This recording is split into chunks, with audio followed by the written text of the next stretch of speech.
Seterusnya saya jumpa Yang Berhormat Sibuti. Terima kasih Datuk Yang di-Pertua. Assalamualaikum warahmatullahi wabarakatuh. Salam sejahtera.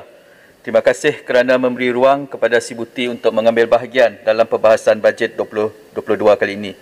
Semua sedia maklum, Kerajaan Sarawak diberikan sejumlah 4.67 bilion bajet pembangunan dan juga di dalam buku anggaran perbelanjaan sebanyak 1.23 bilion pemberian sebenar Kerajaan Persekutuan kepada kerajaan negeri. Dari sudut manfaat sosial pula, bantuan tunai 2021 sebanyak 1.487 bilion dengan bilangan penerima sebanyak 987,434 orang, mewakili 10.9%, manakala sebanyak 38,289 orang iaitu 3% menerima GKP berjumlah sebanyak 127 juta. Jika didengar, belanja pembangunan kali ini meningkat dan tertinggi di dalam sejarah. Kerajaan Sarawak mengucapkan berbanyak terima kasih. Walaupun demikian, seperti sahabat-sahabat lain di Sabah dan juga Sarawak, 4.6 bilion ini tidak menggambarkan sebenar kesungguhan kerajaan untuk merapatkan jurang pembangunan dan memberi fokus kepada pembangunan infrastruktur seperti jalan, air, elektrik, jambatan, klinik dan sekolah. Dan juga saya bersetuju dengan pandangan Keningau, penampang sebentar tadi bahawa kerajaan perlu menyemak semula jumlah bajet yang diberikan, adakah perlu dan juga bagaimanakah cara berbelanja bajet tersebut. Saya ingin menyentuh berkenaan tentang isu pembangunan luar bandar. Asas kepada bapa-bapa keluarga Sarawak menandatangani Perjanjian Malaysia 1963 adalah untuk melihat anak cucu mereka dan akan menikmati pembangunan yang setara seperti apa yang mereka lihat ketika memijak kaki di Kuala Lumpur untuk berbincang penubuhan Malaysia bersama Yang Amat Berhormat Perdana Menteri ketika itu. Setelah Tanah Melayu mencapai kemerdekaan 31 Ogos 1957.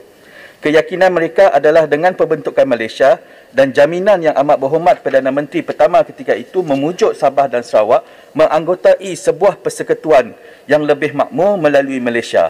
Maka 16 September 1963, tanda tangan keramat diturunkan bagi merealisasikan impian Malaysia ketika itu.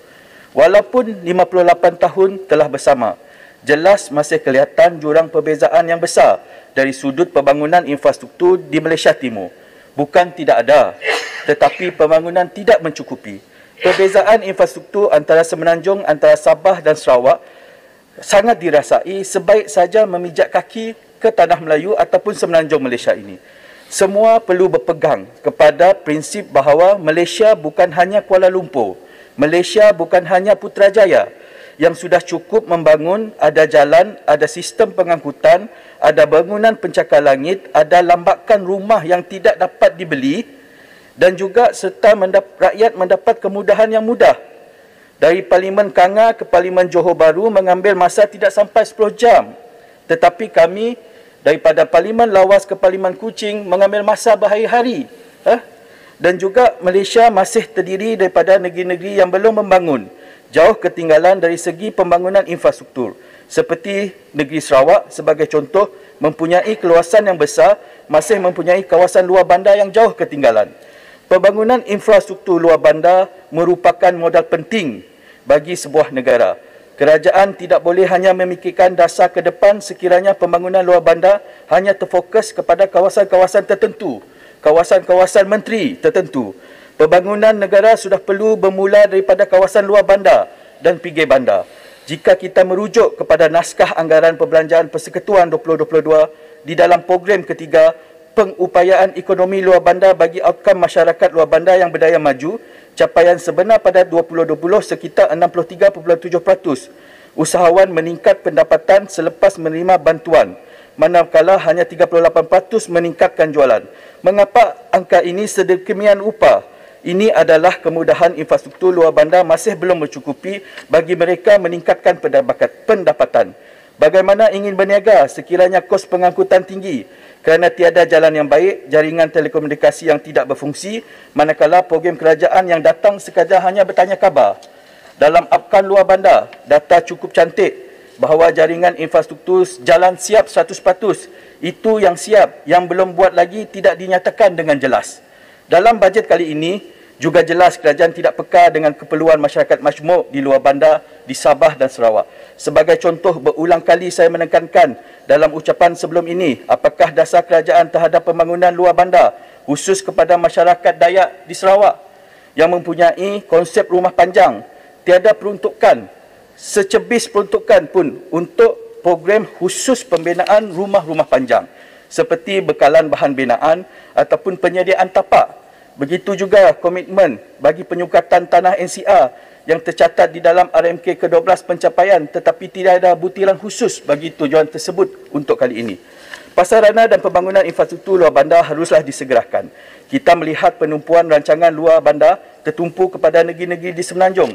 Manakala bagi Sabah dan Sarawak pula, perancangan di peringkat kementerian hanya melihat luar bandar tersebut hanya terletak di bahagian tertentu ataupun di sekitar ibu negeri sahaja.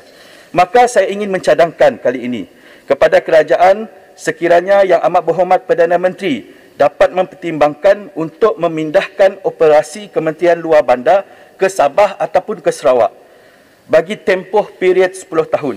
Ini akan membolehkan kementerian memberi fokus lebih banyak. Mana tidaknya kadangkala saya melihat bagi peninjauan projek luar bandar di Sarawak seolah-olah aktiviti makan angin, aktiviti membeli ikan terubuk, aktiviti membeli kek lapis. Saya berharap agar kali ini sekiranya berlaku relokasi Kementerian Luar Bandar ke Sarawak, sekurang-kurangnya KSU keluar saja daripada pejabat, beliau dapat melihat apakah keperluan pembangunan luar bandar yang sebenarnya. Dengan relokasi kementerian ke Sarawak ataupun Sabah, saya menggambarkan dasar-dasar yang dikemukakan akan mendapati keperluan. Saya sangat yakin apa yang saya minta ini adalah sesuatu yang berat, tapi jangan dipandang ringan.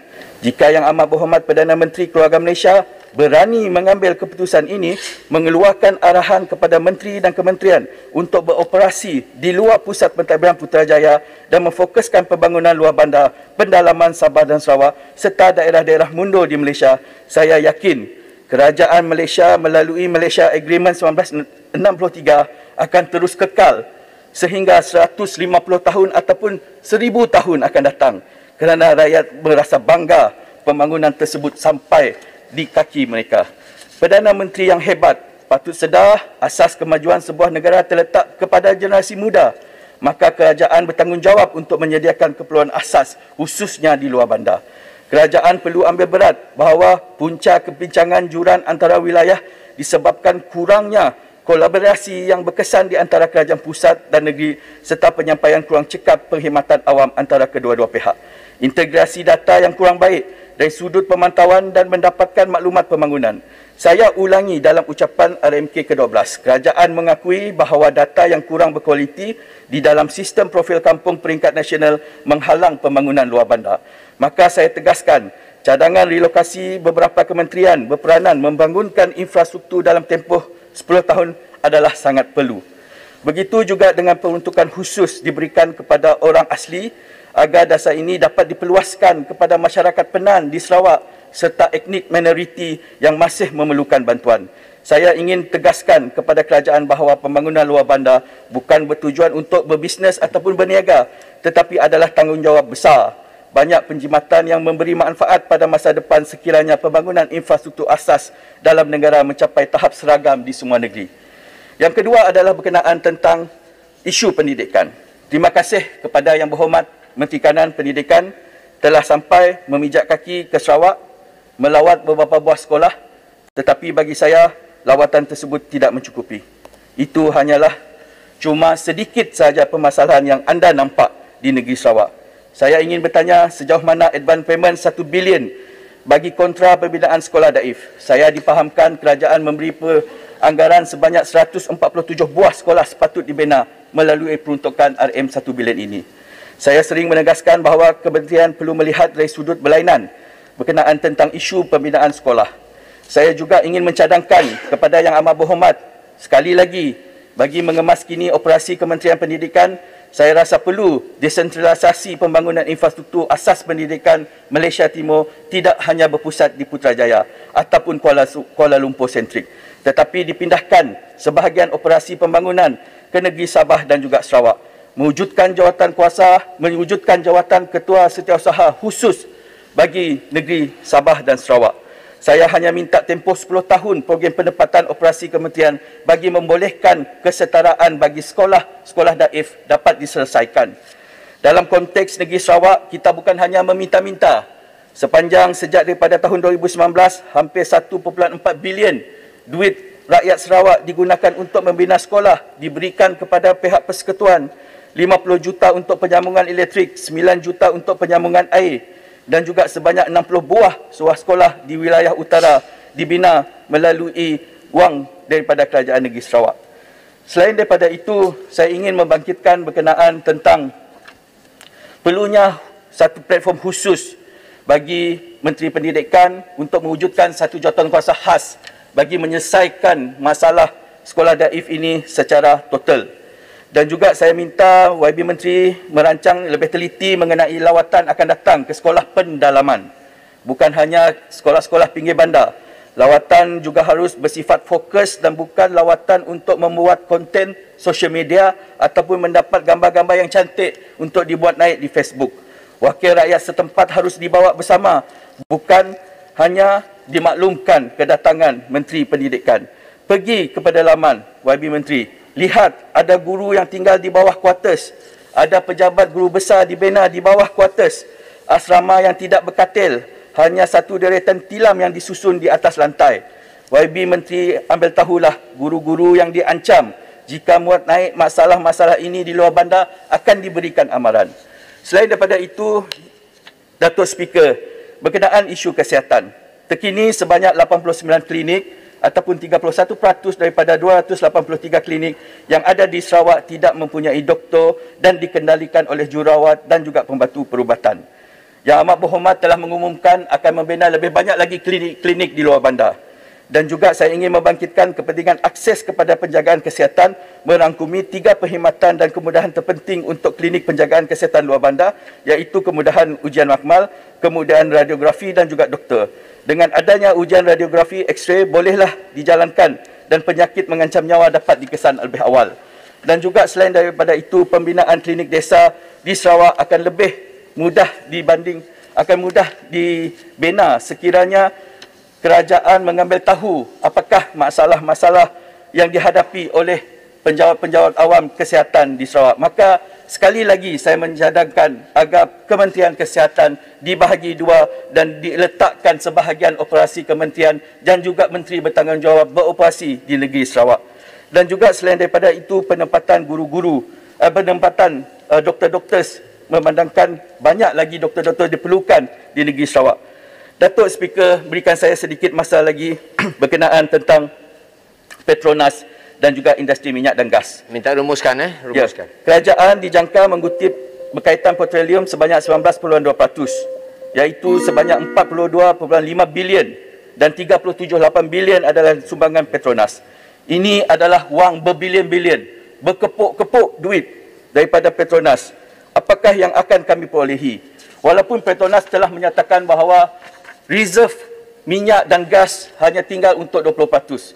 Sekiranya reserve ini hanya tinggal 20 tahun, saya berharap agar Petronas dan juga Yang Amat Berhormat Perdana Menteri yang mempunyai kuasa total terhadap Petronas dapat menyerahkan operasi minyak dan gas ini dikembalikan kepada Sabah dan Sarawak, dan kami akan usahakan sedaya mungkin sepanjang 20 tahun ini untuk memperolehi pendapatan, dan kami akan bayar semula kepada kerajaan persekutuan. Dan juga yang akhir sekali, Yang Berhormat, saya ingin menggulung bahawa kita jelas peruntukan bajet 22 ini berbilion-bilion. Kalau Azwan Ali mengatakan see my level, wang berkepuk-kepuk. Tapi jika kerajaan tidak serius menangani ketirisan, walaupun 1.5 trilion bajet pun tidak bermakna. Isu seperti One Bestari Net, Telaga Tiup, bekalan diesel elektrik luar bandar, kapal Littoral Combat Ship yang belum berada mengawal Laut Cina Selatan perlu diambil perhatian. Ini adalah ketirisan yang sangat jelas. Terima kasih. Saya menyokong bajet ini. Walaupun demikian, sebelum itu saya memohon agar pihak Kementerian Dalam Negeri memberi penumpuan kepada balai-balai polis yang daif di negeri Sarawak, supaya balai polis ini dibina ataupun dibaik pulih untuk menjaminkan keselamatan rakyat. Itu saja daripada Sibuti. Sekian, terima kasih. Terima kasih Yang Berhormat Sibuti. Seterusnya saya jumpa.